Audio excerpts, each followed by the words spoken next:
Hi Beshi, samahan niyo akong maglakad ngayon. Break time ko 2 PM and lalakad tayo.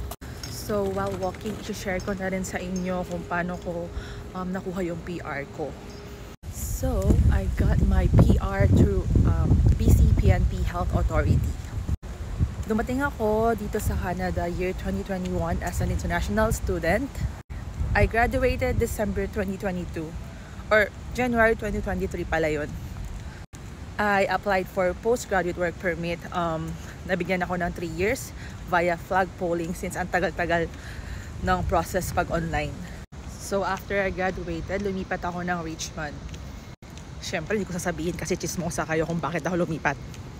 So while studying before, nagtatrabaho ako as home support worker. And then, nung nag-graduate ako, nag-work ako as medical office assistant. And guess what? Nag-apply pa nga ako ng 911 emergency call takers. And muntik na akong nakuha. Pero I decided to apply sa Vancouver Coastal Health.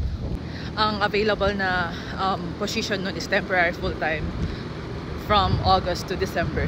Only this August 2023 to December 2023 lang yung position.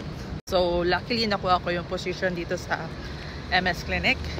But of course, syempre, ginalingan ng beshi nyo. Kaya, naging permanent ako. Naging permanent full-time November 2023.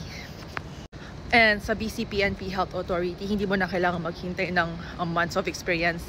Once meron ka ng job offer na indicating na full-time permanent ka, pwede ka na mag-submit ng application for BC PNP. And naligaw ako. Balik tayo doon.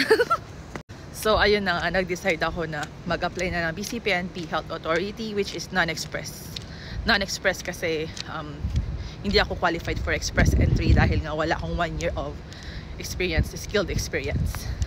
Sabi nila it will take 18 months to process yung BC PNP non-express sa PR. And for BC PNP, 3 months.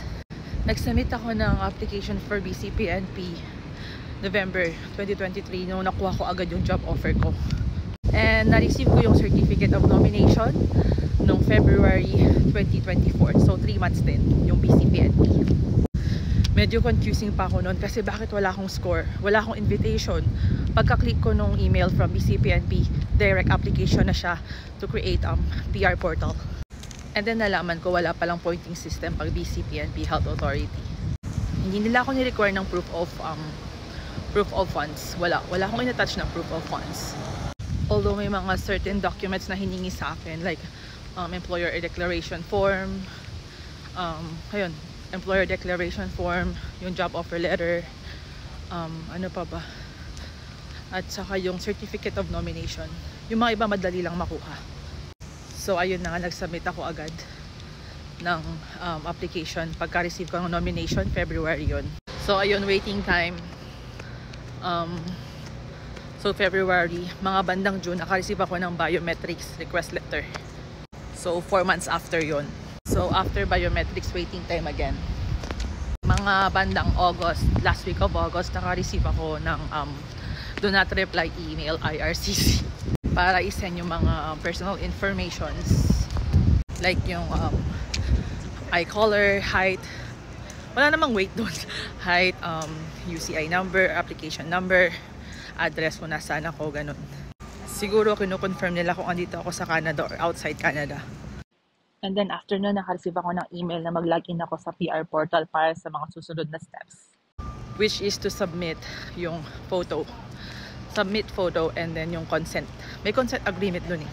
So after nun, na-review ng officer yung picture, yung photo na sinubmit ko.